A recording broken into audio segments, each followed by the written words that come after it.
आज हम लोग पेपर C10 समावेशी शिक्षा के अंतर्गत चैप्टर 3 स्टार्ट करेंगे और चैप्टर 3 का जो टाइटल है वो है क्रिएटिंग इंक्लूसिव इन्वायरमेंट। मतलब समावेशी वातावरण का सृजन या निर्माण। समावेशी वातावरण का सृजन या निर्माण। यहाँ बात सृजन मतलब क्रिएटिव। जो क्रिएटिव का मेन मतलब है, उसका मतलब क्या है कि किसी भी नए चीज का निर्माण करना, मतलब कि सृजन करना, किसी नए तत्व का या किसी नए वातावरण का निर्माण करना। और वो वातावरण इस चैप्टर में किस चीज का निर्माण करने को कह रहा है, तो समावेशी मतलब इंक्लूसिव। कि चैप्टर कह रहा है कि एक ऐसा वातावरण निर्माण किया जाए जो समावेशी पैटर्न पे काम करे। मतलब इस वातावरण में सामान्य बालक और विशिष्ट बालक दोनों को अच्छे तरीके से रखा जाए और दोनों को प्रोटेक्टिव करके इस समाज के अंतर्गत रखा जाए। क्योंकि किसी भी निर्माण के लिए समाज का होना जरूरी है और कोई भी निर्माण इसी समाज के अंतर्गत करना होता है। तो इस समावेशी वातावरण का भी निर्माण इसी समाज के अंतर्गत होगा। तो ये जो समावेशी वातावरण की बात जो हम लोग कर रहे हैं, इस समावेशी वातावरण को हम लोग किस जगह पे निर्मित करेंगे, समाज के अंतर्गत, और कैसे निर्माण करना है इस वातावरण का, तो इसके बारे में हम लोग विशेष चर्चा आगे करते हैं। क्योंकि हम बात कर रहे हैं समावेशी वातावरण का सृजन, एक ऐसा वातावरण बनाना है हमें जो समावेशी हो, जिसमें सामान्य बच्चों और विशिष्ट बच्चों दोनों का सहयोग, दोनों का सामंजस्य, दोनों को समायोजित किया जा सके। और वह कहाँ करना है, या तो विद्यालय या तो समाज। विद्यालय समाज का ही अंग है, तो हम विद्यालय को ही लेंगे और आगे चलेंगे कि समावेशी वातावरण का सृजन हमें विद्यालय में करना है। तो इसके लिए हम क्या क्या ऐसा काम करें जिससे कि विद्यालय या समाज में समावेशी वातावरण बन सके या समावेशी वातावरण का निर्माण हो सके। तो पहला, समानता के नजरिए से देखना है। किसे? समावेशी वातावरण के सृजन के लिए यह प्रमुख कार्य है कि विद्यालय या समाज में विशिष्ट बालक और सामान्य बालक दोनों को समानता के नजरिए से लोग देखें या टीचर्स देखें। और समानता के नजरिए से देखने पर ही एक फ्री इन्वायरमेंट का क्रिएशन होगा, जिसे समावेशी वातावरण का नाम दिया जा सकता है। दूसरा, समावेशी वातावरण के निर्माण के लिए कुछ सरकारी योजनाओं को भी चलाया जा सकता है, जिसमें विशिष्ट बालकों को प्रोटेक्ट किया जाए कि वो सामान्य बालकों के साथ सामंजस्य बना सके और सामान्य बालकों के साथ मिलजुल कर रह सके। तो यहाँ सरकारी योजनाओं को भी लाया जा सकता है उन बालकों के लिए जो डिसेबल्ड है, ताकि वे उस सरकारी योजना का लाभ उठाकर सामान्य बालकों की तरह बिहेव करें और सामान्य बालकों के साथ बहुत ही सरलता के साथ अपनी शिक्षण कार्य पूरा करें और सरलता के साथ इस समाज में अपने आप को स्थापित करें। जो थर्ड पॉइंट है जिससे कि समावेशी वातावरण का निर्माण किया जा सकता है, वह है भेदभाव रहित वातावरण का निर्माण करना। भेदभाव रहित वातावरण से मतलब है कि एक ऐसा वातावरण का निर्माण करना है जहाँ पे सामान्य बालक और विशिष्ट बालक दोनों के बीच में किसी प्रकार का, किसी भी तरीके का भेदभाव नहीं समझा जाए। दोनों ही बच्चों को सामान्य बालक के रूप में ही देखा जाए और इस समाज में उन लोगों को एक अच्छे नागरिक होने के लिए शिक्षा के मुख्य धारा में लाया जाए। जो नेक्स्ट पॉइंट है वह है सुरक्षा प्रदान करना। चूंकि सामान्य बालक और विशिष्ट बालक में अंतर तो है, क्योंकि विशिष्ट बालक असहाय होते हैं शारीरिक रूप से या मानसिक रूप से, तो उन बालकों को स्पेशली सुरक्षा प्रदान करना चाहिए ताकि वे सामान्य बालकों के साथ आके खड़े हो सके, सामान्य बालकों के साथ आके मिलजुल कर काम कर सके, अपने आप को भी सामान्य बालकों की तरह समझ सके। क्योंकि जो भी बच्चे डिसेबल्ड होते हैं वे अपने आप को हीन भावनाएं समझते हैं, वे समझते हैं कि सामान्य बालक जो हैं इनका मुकाबला हम नहीं कर सकते हैं।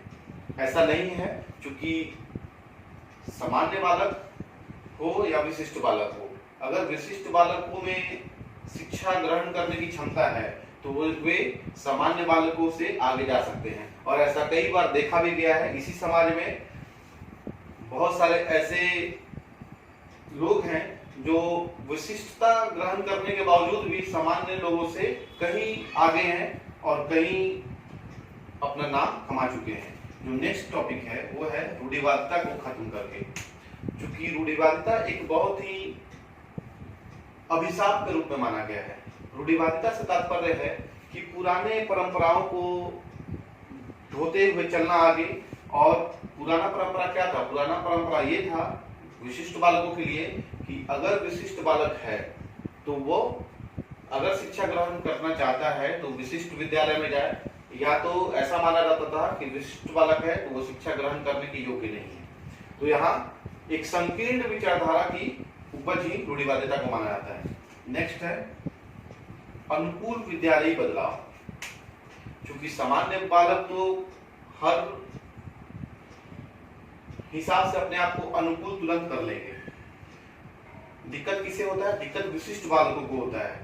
क्योंकि विशिष्ट बालकों के लिए अगर शारीरिक रूप से दिव्यांग है या अपंग है तो उसे उसके बॉडी के स्ट्रक्चर के हिसाब से बैठने के लिए चेयर चाहिए। या विशिष्ट बालकों को ऐसा भी देखा गया है कि बैग का जो वेट है वो बहुत ज्यादा होने के कारण घर से विद्यालय आने तक उन्हें बहुत सारी कठिनाइयों का सामना करना पड़ता है। क्योंकि घर से विद्यालय दूर होता है तो उन्हें आने जाने में भी कठिनाई होती है। तो वहां पे विद्यालय के अंदर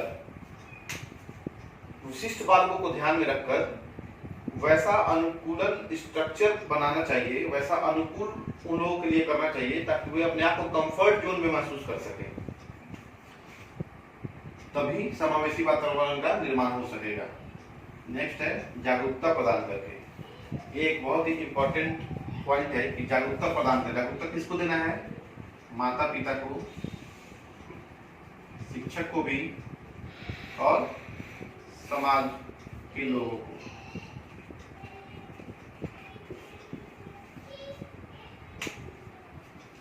क्योंकि बात जागरूकता प्रदान करने की है तो जागरूकता माता पिता को, शिक्षक को, समाज के लोगों को प्रदान करना चाहिए ताकि उनका जो संकीर्ण विचारधारा समावेशी शिक्षा को पूर्ण होने से रोकती है, विशिष्ट बालकों को आगे बढ़ने से जो संकीर्ण विचारधारा रोकती है, उस संकीर्ण विचारधारा को दूर करना अति आवश्यक है। और उसी संकीर्ण विचारधारा को दूर करने के लिए ये जागरूकता जरूरी है ताकि माता पिता या शिक्षक या समाज के लोग विशिष्ट बालकों को भी सामान्य बालकों की श्रेणी में देख सके और उनको हर संभव मदद करने के लिए आगे बढ़ सके।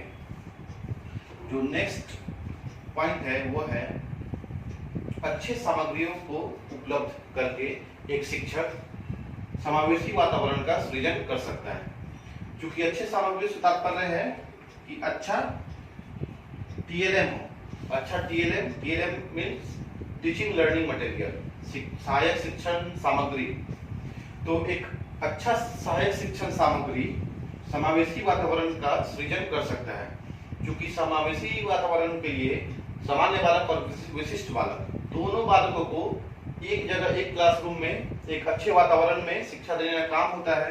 तो वहां पे टीएलएम कितना प्रभावकारी होगा, सामान्य बच्चे और विशिष्ट बच्चे दोनों उसका लाभ ज्यादा से ज्यादा उठा सकेंगे और रुचिपूर्ण उठा सकेंगे। तो वहां पे कहीं ना कहीं समावेशी वातावरण का सृजन हो जाएगा। और नेक्स्ट है प्यार और विश्वास से। क्योंकि समावेशी वातावरण के लिए यह आवश्यक है कि बच्चे हमेशा प्यार व विश्वास में भरोसा रखते हैं। और बच्चों को अगर प्यार और विश्वास दिया जाएगा तो वे कुछ भी करने के लिए तैयार होते हैं। तो बच्चों को प्यार और विश्वास देकर समावेशी वातावरण का सृजन किया जा सकता है। और भी बहुत सारे कारण हैं और भी बहुत सारे कार्य हैं जिनको करके एक अच्छा समावेशी वातावरण का निर्माण किया जा सकता है। और जिस समय समावेशी वातावरण का निर्माण हो जाएगा उस समय सामान्य बालक और विशिष्ट बालक दोनों बालकों में किसी भी तरीके का भेदभाव नहीं रहेगा और दोनों ही बालक, विशेषकर विशिष्ट बालक, अपने आप को बहुत ही कंफर्ट जोन में रख के विद्यालय में या समाज में अपना नाम आगे बढ़ा सकते हैं, अपने आप को साबित कर सकते हैं और ये भी दिखा सकते हैं कि सामान्य बालक के बराबर ही हम लोग भी हैं। इस प्रकार हम लोग देखते हैं कि समावेशी वातावरण का सृजन हम लोग कैसे कैसे कर सकते हैं और किस हिसाब से हम लोग कौन कौन सा कार्य करें ताकि समाज में एक समावेशी वातावरण का निर्माण हो और विशिष्ट बच्चे और सामान्य बच्चे मिलजुल कर अपने शिक्षा को, अपने नाम को आगे लेके जाएं। पहले हम लोगों ने देखा कि समावेशी वातावरण का सृजन हम लोग कैसे कर सकते हैं। अब हम इस टॉपिक के अंतर्गत देखेंगे कि शारीरिक, सामाजिक और संवेगात्मक अवरोध किसके लिए? समावेशी वातावरण के लिए। ये जो अवरोध है, अवरोध का मतलब बैरियर्स होता है। समाज में कुछ बैरियर्स भी हैं जो समावेशी शिक्षा को आगे जाने में रोकती है। तो वे कौन कौन है? Physical barrier, social barrier and emotional barrier, मतलब शारीरिक अवरोध, सामाजिक अवरोध और संवेगात्मक अवरोध। अब बारी बारी से हम इस पे चर्चा करेंगे। अब हम अवरोध के तरफ चलते हैं जिसे बैरियर के नाम से भी जाना जाता है कि कौन कौन सा बैरियर्स है जो समावेशी शिक्षा को प्रभावित करती है। तो पहला है शारीरिक अवरोध यानी फिजिकल बैरियर्स। फिजिकल बैरियर से मतलब है कि समावेशी शिक्षा के अंतर्गत ऐसे कहा जाए तो शिक्षण कार्य तो आराम से पूरा हो जाता है, लेकिन कुछ शारीरिक क्रियाएं ऐसी होती हैं जिसके कारण बच्चे पिछड़ जाते हैं और वे शारीरिक क्रियाएं बहुत प्रकार की हैं जिनसे बच्चे अपने आप को कम आंकने लगते हैं। जैसे विद्यालय में बस्ते का बोझ, जो विशिष्ट बालक हैं वो अपने घर से विद्यालय तक का दूरी उतने ज्यादा बस्ते के बोझ को लेकर नहीं कर पाते हैं। फिर दूसरा हुआ कि क्लासरूम में उनके बैठने का उचित व्यवस्था नहीं होना जिससे शारीरिक अवरोध उत्पन्न होती है। फिर हम मान सकते हैं कि जिस विद्यालय में वो पढ़ते हैं वहाँ का जो शौचालय है वहाँ पे सहायक रड भी होना चाहिए शौचालय के अंदर ताकि बच्चे को उठने बैठने में आसानी हो। फिर विद्यालय के अंतर्गत कुछ ऐसे भी क्रियाएं करवाए जाने चाहिए जिसे सूक्ष्म कामक क्रियाएं के नाम से जाना जाता है। जैसे फिजिकल एक्सरसाइज भी कुछ करवाना चाहिए जिससे वैसे शारीरिक रूप से बाधित बालकों को फिंगर वगैरह या जो भी बॉडी स्ट्रक्चर है उनका, उनमें थोड़ा सा प्रभावकारी बदलाव आ सके। और इनके उपाय हैं, जो शारीरिक अवरोध है उसके उपाय यही हैं कि एक स्वतंत्र वातावरण दिया जाए बच्चों को ताकि वे आसानी से अपने आप को सरलता से उस वातावरण में रख सके। विद्यालय में व्हील चेयर का उपलब्धता होना चाहिए। विद्यालय में और विद्यालय के अंदर क्लासरूम में जाने और निकलने के लिए एक रैंप बना हुआ रहना चाहिए जिसपे व्हील चेयर आसानी से जा सके और आ सके। फिर सहायक सामग्री के रूप में भी बहुत सारे सामान होने चाहिए। इस प्रकार हम लोग देख रहे हैं कि शारीरिक अवरोध के अंतर्गत क्या क्या कठिनाइयां विशिष्ट बालकों को आती हैं और उसके उपाय हम लोग कैसे कर सकते हैं। अब हम लोग चलते हैं सामाजिक अवरोध की तरफ, जो कि बहुत ही इंपॉर्टेंट है विशिष्ट बालकों के लिए। सामाजिक अवरोध से तात्पर्य है एक ऐसा अवरोध, एक ऐसा बैरियर जो समाज के लोगों के द्वारा विशिष्ट बालकों के ऊपर डाला जाता है। तो समाज में क्या होता है, आजकल जो समाज है उसमें विशिष्ट बालकों के साथ क्या क्या होता है। जैसे समाज विशिष्ट बालकों को हीन भावना से देखती है, उन्हें दान योग्य समझती है, दया का पात्र समझती है, या उनके ऊपर सहानुभूति एक गलत नजर से देती है, या उनके साथ हंसी व्यवहार का ही मजाक करती है, हंसी मजाक के पात्र उनको बना दिया जाता है। और समाज कहीं ना कहीं विशिष्ट बालकों को तिरस्कृत भी करती है। तो इन सब बातों को देखते हुए ऐसा माना गया है कि समाज को दो भागों में बांटा गया है, जिसे हम बंद समाज और खुला समाज कहते हैं। इसे हम मान सकते हैं कि एक नैरो माइंडेड समाज है और एक ब्रॉडर माइंडेड समाज है। तो नैरो माइंडेड समाज में क्या होता है, जो भी कठिनाइयां आती है वो इसी बंद समाज से विशिष्ट बालकों को मिलती है। यही वो बंद समाज है जो अपने परंपरा और अपने रूढ़िवादिता के कारण विशिष्ट बालकों को हेय दृष्टि से देखती है, हीन भावना रखती है उनके प्रति। और जो खुला समाज है वो तो अब ओपन माइंडेड हो चुका है। बंद समाज हमेशा विशेषकर गांवों में पाई जाती है और खुला समाज आजकल के आधुनिक शहरों में पाई जाती है। खुला समाज के अंतर्गत जो भी डिसेबल्ड चाइल्ड है उनको हीन भावना से नहीं देखा जाता है, और यही खुला समाज है जो समावेशी शिक्षा को सफलता के तरफ लेके जा रही है। तो इस सामाजिक अवरोध को दूर करने के लिए हमें बंद समाज को जो संकीर्णता धारण किए हुए हैं उस संकीर्णता को दूर करना होगा। इस बंद समाज के पास जो भी रूढ़िवादिता है, जो भी तिरस्कार करने का कारण है, उस कारण को पहले पहचान करना होगा और उसके बाद उसका निदान करना होगा, तभी समावेशी शिक्षा सफलता के चरम पे पहुंचेगी। अब हम की तरफ, जिसे इमोशनल बैरियर भी कहते हैं। संवेगात्मक अवरोध के अंतर्गत बच्चे, विशिष्ट बच्चे खास करके कुछ अलग प्रकार से व्यवहार करते हैं, जिसमें बात बात पे चिल्लाना। विशिष्ट बच्चे जो हैं वो बात बात पे चिल्लाते हैं, अपने को सामान्य बच्चे से नीचा समझते हैं, या कुछ विशिष्ट बच्चों में प्रतिभाशाली बच्चे जो होते हैं वे अपने आप को सामान्य बच्चों से भी ऊंचा समझते हैं, और वे ऐसा समझते हैं कि जो भी कार्य है या जो भी कुछ हम कर रहे हैं सिर्फ हम ही कर सकते हैं। सामान्य बच्चे जो हैं वो ऐसा कुछ नहीं कर सकते हैं, जो भी काम है वो सिर्फ हम और हम ही कर सकते हैं। तो ये सब जो बातें हैं ये संवेगात्मक रूप से व्यवहारात्मक अवरोध है, और ये विशिष्ट बच्चों को आगे जाने से रोकती है। एग्जाम्पल के तौर पे हम मान सकते हैं कि जैसे जो बच्चे श्रवण बाधित हैं, तो जो बच्चे श्रवण बाधित है वो तो सबसे पहला कि कुछ फ्रेश सुनेंगे नहीं, और जब फ्रेश सुनेंगे नहीं तो वैसा रिएक्शन देंगे नहीं जो रिएक्शन आना चाहिए। तो जब वो फ्रेश सुनेंगे नहीं तो व्यवहार भी उसके विपरीत ही करेंगे।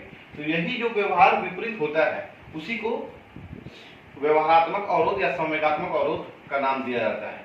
वैसे ही जो अस्थि बाधित हैं या दृष्टि बाधित बालक हैं, तो वो भी अपने शारीरिक रूप से वैसा ही व्यवहार करते हैं जो उनको अलग कर देता है समाज से। इस प्रकार हम लोग आज चैप्टर 3 कंप्लीट कर चुके हैं। अब नेक्स्ट क्लास में हम लोग आगे की तरफ चैप्टर 4 देखेंगे